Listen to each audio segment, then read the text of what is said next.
ನೀವು ಈ ತಿಂಗಳು ಮೈಸೂರಿಗೆ ಪ್ರವಾಸವನ್ನು ಯೋಜಿಸುತ್ತಿದ್ದರೆ ಮೈಸೂರು ದಸರಾಕ್ಕಿಂತ ಉತ್ತಮ ಸಮಯ ಇರಲಾರದು. 10 ದಿನಗಳ ಉತ್ಸವವು ನಗರದ ಬಹುನಿರೀಕ್ಷಿತ ಉತ್ಸವಗಳಲ್ಲಿ ಒಂದಾಗಿದೆ. ಇದನ್ನು ಬಹಳ ವಿಜೃಂಭಣೆಯಿಂದ ಆಚರಿಸಲಾಗುತ್ತದೆ.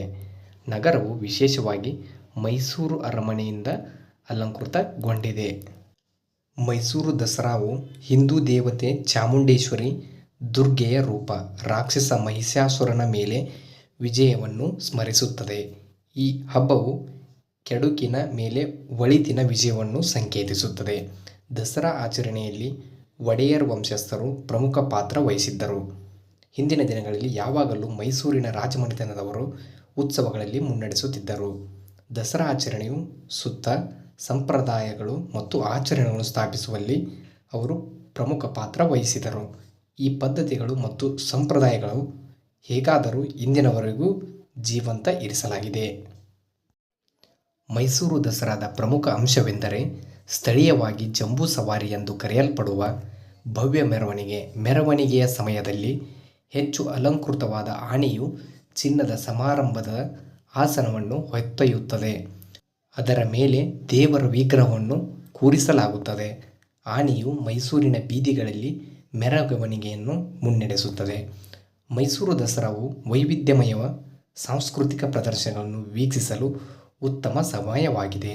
ಅವು ಶಾಸ್ತ್ರೀಯ ಸಂಗೀತದಿಂದ ಜಾನಪದ ನೃತ್ಯಗಳು ಮತ್ತು ಕಲಾ ಪ್ರದರ್ಶನದವರೆಗೆ ಇರುತ್ತವೆ. ನೀವು ಕಲೆ ಮತ್ತು ಯಾವುದೇ ಸೃಜನಶೀಲತೆಯತ್ತ ಒಲವು ತೋರಿದರೆ ಮೈಸೂರು ದಸರಾ ನಿಮ್ಮನ್ನು ನಿರಾಸೆಗೊಳಿಸುವುದಿಲ್ಲ. ಹಬ್ಬದ ಸಂದರ್ಭದಲ್ಲಿ ನಗರದ ಅತ್ಯಂತ ಅಪ್ರತಿಮೆಯ ಹೆಗ್ಗುರುತುಗಳಲ್ಲಿ ಒಂದಾದ ಮೈಸೂರು ಅರಮನೆಯು ಸಾವಿರಾರು ಬಲ್ಬ್ಗಳಿಂದ ಪ್ರಕಾಶಿಸಲ್ಪಟ್ಟಿದೆ. ಇದು ನೋಡಲೇಬೇಕಾದ ದೃಶ್ಯ.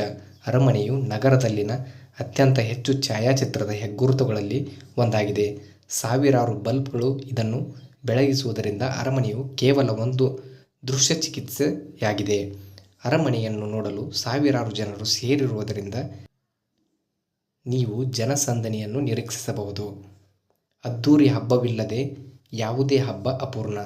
ಒಬ್ಬರ ಅನುಪಸ್ಥಿತಿಯಲ್ಲಿ ಒಬ್ಬರು ಯಾವಾಗಲೂ ಸ್ಥಳೀಯ ಮಾರುಕಟ್ಟೆಗಳಿಗೆ ಹೋಗಬಹುದು ಮತ್ತು ಒಬ್ಬರು ಪಡೆಯಬಹುದಾದಷ್ಟು ಸಾಂಪ್ರದಾಯಿಕ ವಸ್ತುಗಳನ್ನು ಪಡೆಯಲು ಪ್ರಯತ್ನಿಸಬಹುದು.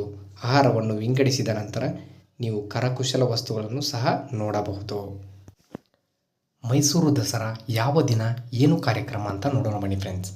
ಅಕ್ಟೋಬರ್ 3ರಂದು ಚಾಮುಂಡೇಶ್ವರಿ ದೇವಿಗೆ ನವರಾತ್ರಿಯ ಪ್ರಥಮ ಪೂಜೆ ನೆರವೇರಲಿದ್ದು, ನಂತರ 9 ದಿನಗಳ ಕಾಲ ದೇವಿಯ ಆರಾಧನೆ ನಡೆಯಲಿದೆ.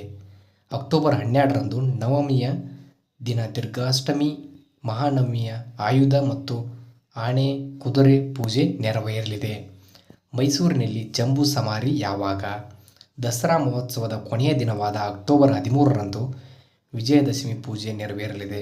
ಸಂಜೆ 4:30ರ ನಂತರ ಜಂಬೂ ಸವಾರಿ ನಡೆಯಲಿದ್ದು, ರಾತ್ರಿ 7:30ರ ನಂತರ ಪಂಜಿನ ಕವಾಯತು ನಡೆಯಲಿದೆ.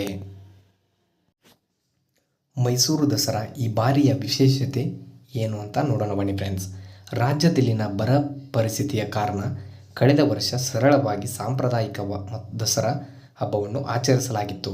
ಆದರೆ ಈ ವರ್ಷ ಉತ್ತಮ ಮುಂಗಾರು ಮಳೆ ಆಗಿರುವುದರಿಂದ ಅದ್ದೂರಿಯಾಗಿ ದಸರಾ ಆಚರಣೆ ಮಾಡಲಾಗುವುದು ಎಂದು ಸಿಎಂ ಸಿದ್ದರಾಮಯ್ಯ ಈಗಾಗಲೇ ಘೋಷಣೆ ಮಾಡಿದ್ದಾರೆ. ದಸರಾ ಸಂಬಂಧ ಕಾರ್ಯಕ್ರಮಗಳ ಪಟ್ಟಿ ಮತ್ತು ಉದ್ಘಾಟಕರು ಯಾರೆಂಬುದನ್ನು ಸರ್ಕಾರ ಇನ್ನಷ್ಟೇ ಪ್ರಕಟಿಸಬೇಕಿದೆ. ಈ ಮಧ್ಯೆ ಕಳೆದ ಬಾರಿ ಆಗಿರುವ ನ್ಯೂನತೆಗಳನ್ನು ಈ ಬಾರಿ ಸರಿಪಡಿಸಿಕೊಂಡು ಅಚ್ಚುಕಟ್ಟಾಗಿ ದಸರಾ ಆಚರಣೆ ಮಾಡಲಾಗುವುದು. ಅರಮನೆ ಆವರಣದಲ್ಲಿ ಸಂಜೆ 4 ಗಂಟೆಯಿಂದಲೇ ಸಂಗೀತ ಕಾರ್ಯಕ್ರಮ ಆಯೋಜಿಸಲು ಸೂಚಿಸಲಾಗಿದೆ. ದಸರಾ ಉದ್ಘಾಟಕರ ಬಗ್ಗೆ ಇನ್ನೂ ತೀರ್ಮಾನ ಆಗಿಲ್ಲ. ಅದರ ಬಗ್ಗೆ ತೀರ್ಮಾನ ಮಾಡುವುದು ಸಿಎಂ ಸಿದ್ದರಾಮಯ್ಯ ವಿವೇಚನೆಗೆ ಬಿಟ್ಟಿದ್ದೇವೆ ಎಂದು ಸಚಿವ ಮಹದೇವಪ್ಪ ತಿಳಿಸಿದ್ದಾರೆ. ದಸರಾ ಮಹೋತ್ಸವ ಸಂಬಂಧ ಅರಮನೆ ವತಿಯಿಂದ ನಡೆಯಲಿರುವ ಕಾರ್ಯಕ್ರಮಗಳ ವಿವರ ಹಾಗೂ ವೇಳಾಪಟ್ಟಿ ಇಂದು ಸಂಜೆ ಬಿಡುಗಡೆಯಾಗುವ ನಿರೀಕ್ಷೆ ಇದೆ. ಮೈಸೂರು ದಸರಾ ಇತಿಹಾಸದ ಬಗ್ಗೆ ನೋಡೋಣ ಬನ್ನಿ ಫ್ರೆಂಡ್ಸ್. ದಸರಾ ಹಬ್ಬಕ್ಕೆ 400 ವರ್ಷಗಳಿಗೂ ಹೆಚ್ಚು ಇತಿಹಾಸವಿದೆ. ಸುಮಾರು 14ನೇ ಶತಮಾನದಲ್ಲಿ ಪ್ರಾರಂಭವಾದ ಈ ಉತ್ಸವ ಸಾಮಾನ್ಯವಾಗಿ ಸೆಪ್ಟೆಂಬರ್ ಕೊನೆಯಲ್ಲಿ ಅಥವಾ ಅಕ್ಟೋಬರ್ನಲ್ಲಿ ಬರುತ್ತದೆ. ಇದು 10 ದಿನಗಳ ಹಬ್ಬವಾಗಿದೆ. ಮೈಸೂರು ದಸರಾ ನಾಡ ಹಬ್ಬ ಎಂದೇ ಪ್ರಸಿದ್ಧವಾಗಿದೆ. ಮೈಸೂರು ರಾಜಮನೆತನದವರು ಅರಮನೆಯಲ್ಲಿ ರಾಜ ದಸರಾವನ್ನು ಆಚರಿಸುತ್ತಾರೆ. ಅಕ್ಟೋಬರ್ 3ರಂದು ಸಂಜೆ ಅರಮನೆಯೊಳಗೆ ಖಾಸಗಿ ದಸರಾ ಆಚರಣೆ ಆರಂಭವಾಗಲಿದೆ. ಮೈಸೂರು ಕೊಡಗು ಸಂಸದರು ಆಗಿರುವ ಯದುವೀರ್ ಕೃಷ್ಣದತ್ತ ಚಾಮರಾಜ ಒಡೆಯರ್ ವಿವಿಧ ಧಾರ್ಮಿಕ ವಿಧಿವಿಧಾನಗಳನ್ನು ನೆರವೇರಿಸಲಿದ್ದಾರೆ. ಆಚರಣೆಗಳು ದಶಮಿ ದಿನದಂದು ಮುಕ್ತಾಯಗೊಳ್ಳುತ್ತದೆ. ಮೈಸೂರಿನಲ್ಲಿ ಜಂಬೂ ಸವಾರಿ ಆರಂಭ ಕೊನೆಯಾಗುವ ಸ್ಥಳ ಎಲ್ಲಿ? ನೋಡೋಣ ಬನ್ನಿ ಫ್ರೆಂಡ್ಸ್. ವಿಜಯದಶಮಿಯಂದು ಮೈಸೂರು ನಗರದ ಬೀದಿಗಳಲ್ಲಿ ಜಂಬೂ ಸವಾರಿ ನಡೆಯುತ್ತದೆ. ಇದು ಮೈಸೂರು ಅರಮನೆಯಿಂದ ಪ್ರಾರಂಭವಾಗುತ್ತದೆ ಮತ್ತು ಬನ್ನಿ ಮಂಟಪದಲ್ಲಿ ಕೊನೆಗೊಳ್ಳುತ್ತದೆ. ಈ ಮೆರವಣಿಗೆಯ ಪ್ರಮುಖ ಆಕರ್ಷಣೆ ಎಂದರೆ ಚಾಮುಂಡೇಶ್ವರಿ ದೇವಿಯ ವಿಗ್ರಹ. ಇದು ಮೇಲ್ಭಾಗದಲ್ಲಿ ಚಿನ್ನದ ಅಂಬಾರಿಯಲ್ಲಿ ಇರಿಸಲ್ಪಟ್ಟಿರುತ್ತದೆ. ಜಂಬೂ ಸವಾರಿಗೆ ಮುನ್ನ ರಾಜದಂಪತಿ ಮತ್ತು ಇತರ ಅತಿಥಿಗಳು ಈ ವಿಗ್ರಹಕ್ಕೆ ಪೂಜೆ ಸಲ್ಲಿಸಿ ಪುಷ್ಪಾರ್ಚನೆ ನೆರವೇರಿಸುತ್ತಾರೆ. ಮೈಸೂರು ದಸರಾ ಗೋಲ್ಡ್ ಕಾರ್ಡ್ ಪ್ರಯೋಜನವೇನು ಅಂತ ನೋಡೋಣ ಬನ್ನಿ friends. Mysuru Dasara 2024 gold card ಮೈಸೂರಿನ ವಿವಿಧ ಪ್ರವಾಸಿ ತಾಣಗಳಿಗೆ ತಡೆರಹಿತ ಪ್ರವೇಶ ಮತ್ತು ನಿರ್ಗಮನವನ್ನು ಖಚಿತಪಡಿಸುತ್ತದೆ. ಇದು ಜಂಬೂ ಸವಾರಿ ಮೆರವಣಿಗೆ, ಆಸನ ವ್ಯವಸ್ಥೆಯೊಂದಿಗೆ ಆವರಣಕ್ಕೆ ಪ್ರವೇಶಾವಕಾಶವನ್ನು ಸಹ ಒಳಗೊಂಡಿದೆ. ಮೈಸೂರು ಜಿಲ್ಲಾಡಳಿತ ಆನ್ಲೈನ್ನಲ್ಲಿ ಗೋಲ್ಡ್ ಕಾರ್ಡ್ಗಳನ್ನು ನೀಡಲಾಗುತ್ತದೆ. ಗೋಲ್ಡ್ ಕಾರ್ಡ್ ವಿತರಣೆ ಪ್ರಕ್ರಿಯೆ ಇನ್ನಷ್ಟೇ ಆರಂಭವಾಗಿದೆ. ದಸರಾ ಗಜಪಡೆಗೆ ಅರಮನೆ ಆವರಣದಲ್ಲಿ ಗಣೇಶ ಹಬ್ಬದ ವಿಶೇಷ ಪೂಜೆ ಆಗುತ್ತದೆ. ಮೈಸೂರು ದಸರಾವನ್ನು ನಾಡ ಹಬ್ಬವನ್ನಾಗಿ ಆಚರಿಸಲಾಗುತ್ತಿದ್ದರೆ ಕರ್ನಾಟಕದ ಇತರ ಕೆಲವು ಕಡೆಗಳಲ್ಲಿ ಸಹ ಅದ್ದೂರಿಯಾಗಿ ದಸರಾ ಮಹೋತ್ಸವವನ್ನು ಆಚರಿಸಲಾಗುತ್ತದೆ ಮತ್ತು ಪ್ರಸಿದ್ಧಿ ಕೂಡ ಇದು ಪಡೆದಿದೆ.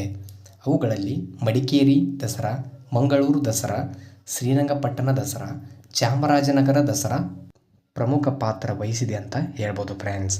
ಇನ್ನೂ ಹೆಚ್ಚಿನ ವಿಡಿಯೋಗಳಿಗೆ ನಮ್ಮ ಯೂಟ್ಯೂಬ್ ಚಾನಲನ್ನು ಲೈಕ್ ಮಾಡಿ, ಶೇರ್ ಮಾಡಿ, ಸಬ್ಸ್ಕ್ರೈಬ್ ಮಾಡಿ ಮತ್ತು ಬೆಲ್ ನೋಟಿಫಿಕೇಷನನ್ನು ಆನ್ ಮಾಡಿಕೊಳ್ಳಿ. ಎಲ್ಲಿಯೂ ಸ್ಕಿಪ್ ಮಾಡದೆ ಕೊನೆಯವರೆಗೆ ನೋಡಿ.